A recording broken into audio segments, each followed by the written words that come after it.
What's going on, guys? I'm back with another video. Before we get started, all my contact information is in the description box, and if you're new to the channel, go ahead and subscribe right now. I have over 400 videos uploaded. I do daily uploads, and I mainly speak about bearded dragons, but I do have other species that I speak on. But bearded dragons is my focus and what I've been working with the most and what I have most knowledge on. The knowledge that I give you is not going to be from a textbook. It'll be from my actual experiences. And right here, I need you guys' help on the future breeding. This right here is my dark red male. It's like a maroon color red. It's getting some nice size on them. So I'm thinking about breeding plans and stuff like that with them. And I bought a female for a different male. When I bought her, she was in shed. I'm going to show you her now. She just shed out. And I'm thinking about taking her to him instead of the male that I originally bought her for. I did a video on her and the other male prior. So if you're new to the channel, you may not know what I'm speaking about. But if you have been here, you know what I'm talking about. And if you're new, you can go find it. It's just me speaking about my genetic stripe project. I bought a genetic stripe female. I'm going to get her right now. Have her over here sitting. And she has a nice red color to her. And I said this in the last video because her head was out of shed. But her body is out of shed, and it'd be a nice way to get genetic stripe into the red project. She is 100% het hypo and trans. That male parents are possible het hypo, but in the clutch that he was producing, they didn't prove out. So we don't know if either one of them carries it or not. So slight chance he carries hypo, but I'm not betting on it. So if I do decide to breed him to her, the babies will be 50% possible heads from them. So I can make some bright red genetic stripes or dark red genetic stripes that are 50% possible double head for hypo and trans. Now I'm going to show you the male that I originally got her for to work on a genetic stripe project to see if genetic stripe has a super form, because there's a couple breeders out there claiming that, and I want to see it for myself and actually breed two genetic stripes together. I did it before, but the babies hatched out very weak. I brought both parents from overseas, so the guy told me that they wasn't related, but there's a chance that they were, and that's the reason they hatched out weak. So I'm gonna do it with some dragons that I know are unrelated because I produced one of them, and I also produced his mother and his grandparents. So I know that this one is unrelated to mine, at least on one side of the family. So that's what I was planning on doing with her, but I think I might take her into the red project. So I need you guys' advice on that. Which one should I go? Should I take her into red and make some reds that are 50% possible double heads, or should I take her to the original male, which is right here? He's a little bit smaller. He's a translucent leatherback dunner. This is my pick of the year so far. He's the best one. I like him a lot.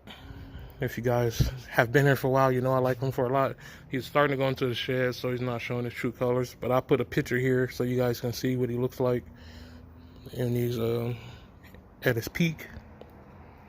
But again, the idea was to bring him to that female that I just showed you guys, and see if I can do super genetic stripes, because some breeders again are claiming that it's a super form, and the only way you can know it's a super form is if you breed two of them together, and maybe one stand out more than others, and then you breed that one, and then you produce all genetic stripes from breeding it to a non-genetic stripe.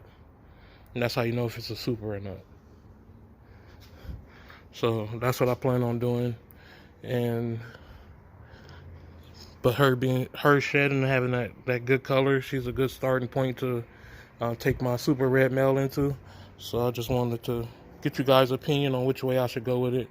I know you guys see me talking about future pairing and stuff like that, but I want to give you guys input on what you guys would like to see. And another thing is, most of the breedings I do to get stuff that I can keep in the future, not necessarily just to sell. I do sell the excess, So when you see when I hatch out dragons and I see the one that stand out the most, that one's for me automatically. So this one, the day it hatched, I showed you guys, and I said this is my pick, and it's been my pick since. And he's been the best so far as far as looks, and that's gonna always happen. So if you see me post some dragons that like more stand out more than others, most of the time it's for me. I say not for sale. That's because I breed to produce stuff in the future. If I produce more than one of those that stand out like that, then I will sell the other ones. I'll probably keep the fastest growing or the correct sex. So if I need a female and I hatch a male and a female, I'm gonna keep the female one and sell the male one, and vice versa. So I breed for my future breeding first, and then I sell the excess to you guys or to whoever buys. So I'm always going to keep the best for myself as long as I have the space. But yeah, I do need you guys' opinion on this one, because I can keep stuff from either one of these. This will be my first time breeding reds, so I can go either way with this pairing. I can breed it to him, have some genetic stripes with nice colors. I'll actually hatch out some hypos. I'll put Dunner genetic stripes in there. The combinations are a lot bigger with breeding them to this guy. Because he's a trans, she's a het trans, I could make hypo trans, leatherback Dunner genetic stripes. So picture him with hypo in it with more red on him. So he could pretty much upgrade himself, and then those babies, if I breed him to females to prove if he's het Whitblit and zero. If he proves out for those two, then the babies from him and the other genetic stripe female will be 50% possible hit for Whitblit and zero. On top of, they can have everything that he's showing, which is leatherback Dunner, genetic stripe. It should be more genetic stripes, probably all genetic stripes if it's a super form. But yeah, so combinations are better with this, but for the future, breeding this guy right here into that genetic stripe and getting this color on a genetic stripe is gonna be crazy. Let me see if I can get them two together so you can compare the reds. There's no comparison to this red right here. Ruby Reptiles did a nice job producing these. I usually don't give no shout outs to people unless they give me a discount, but there's no way I cannot.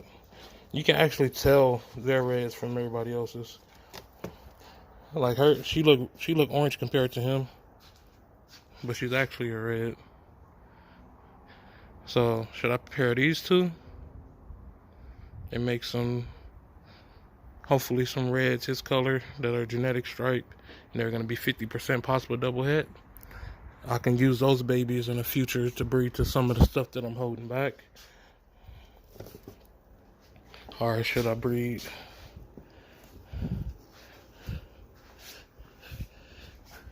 this guy to her and make more combinations? I can make a bunch of genetic stripes. If it's a super form, I can make super genetic stripes.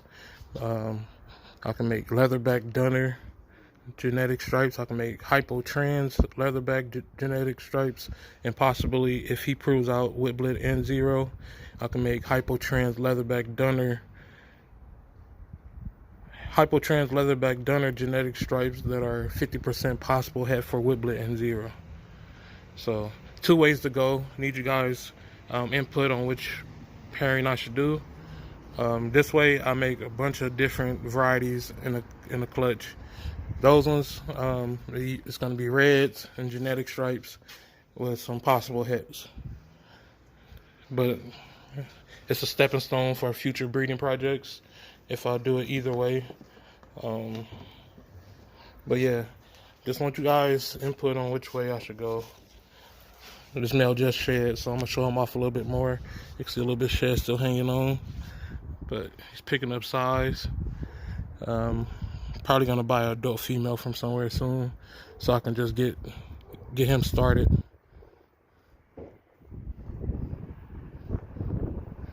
This boy is so nice.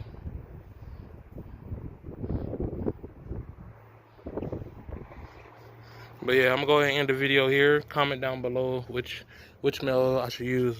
I don't have a name for him yet. I think I'm gonna name him. Let me see. My son that gave me a name, but I forgot what it was.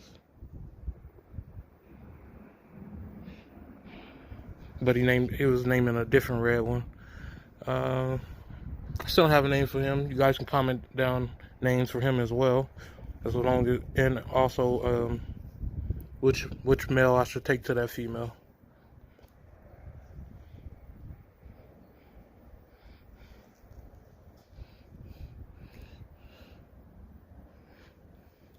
But alright guys, again, thanks for watching. Till the next video, I'm out. Peace.